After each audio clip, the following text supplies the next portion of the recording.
চাই আমাদের ঐক্যের ভিত্তি হওয়া উচিত জুলাই অভ্যুত্থানে আমাদের হারিয়ে যাওয়া ভাই বোনদের রক্তের যে দাবি, যে অভিপ্রায়, সেটাকে আমরা বাস্তবায়ন করতে চাই। সেই আলোচনার সূচনার জন্য আমরা আজকে এখানে এসেছি। আমরা চাই আপনারা এই বিষয়গুলোতে আমাদের প্যানেলিস্টরা কথা বলবেন। এখানে অনেক গুরুত্বপূর্ণ লোকেরা এসেছেন, সবার কথা শুনতে পারলে আমরা ভালো হতো, কিন্তু আমরা দুঃখিত যে আমাদের আলোচনাটাকে আমরা খুবই সংক্ষিপ্ত রাখবো। আমরা বেসিক্যালি ফোকাস করব আমাদের যে দুজন আলোচক এখানে আছেন ওনাদের উপরে।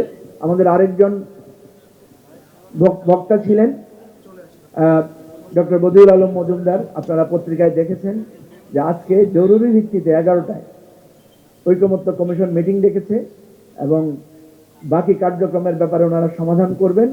উনি চেয়েছিলেন ভার্চুয়ালি বক্তব্য রাখতে, আমি যেহেতু জাতীয় ইস্যুতে ওনার এঙ্গেজমেন্ট, সেজন্য আমি বলেছি ঠিক আছে, আপনি যদি আসতে পারেন একবার এসে দেখে যাবেন, আর না হলে আমরা আমাদের যে দুজন প্রধান আলোচক আছেন তাদের মুখ থেকে আমরা মূল কথাটা শুনবো। আপনাদের সবাইকে ধন্যবাদ জানাই আপনারা এসেছেন এবং আমরা আশা করব আপনারা মনোযোগ দিয়ে শুনবেন এবং আমাদের গণমাধ্যমের বন্ধুদেরকে বলবো আপনাদেরকে স্বাগত জানাই, আপনারা শেষ পর্যন্ত আমাদের সামনে থাকবেন। সবাইকে ধন্যবাদ। আসসালামু আলাইকুম।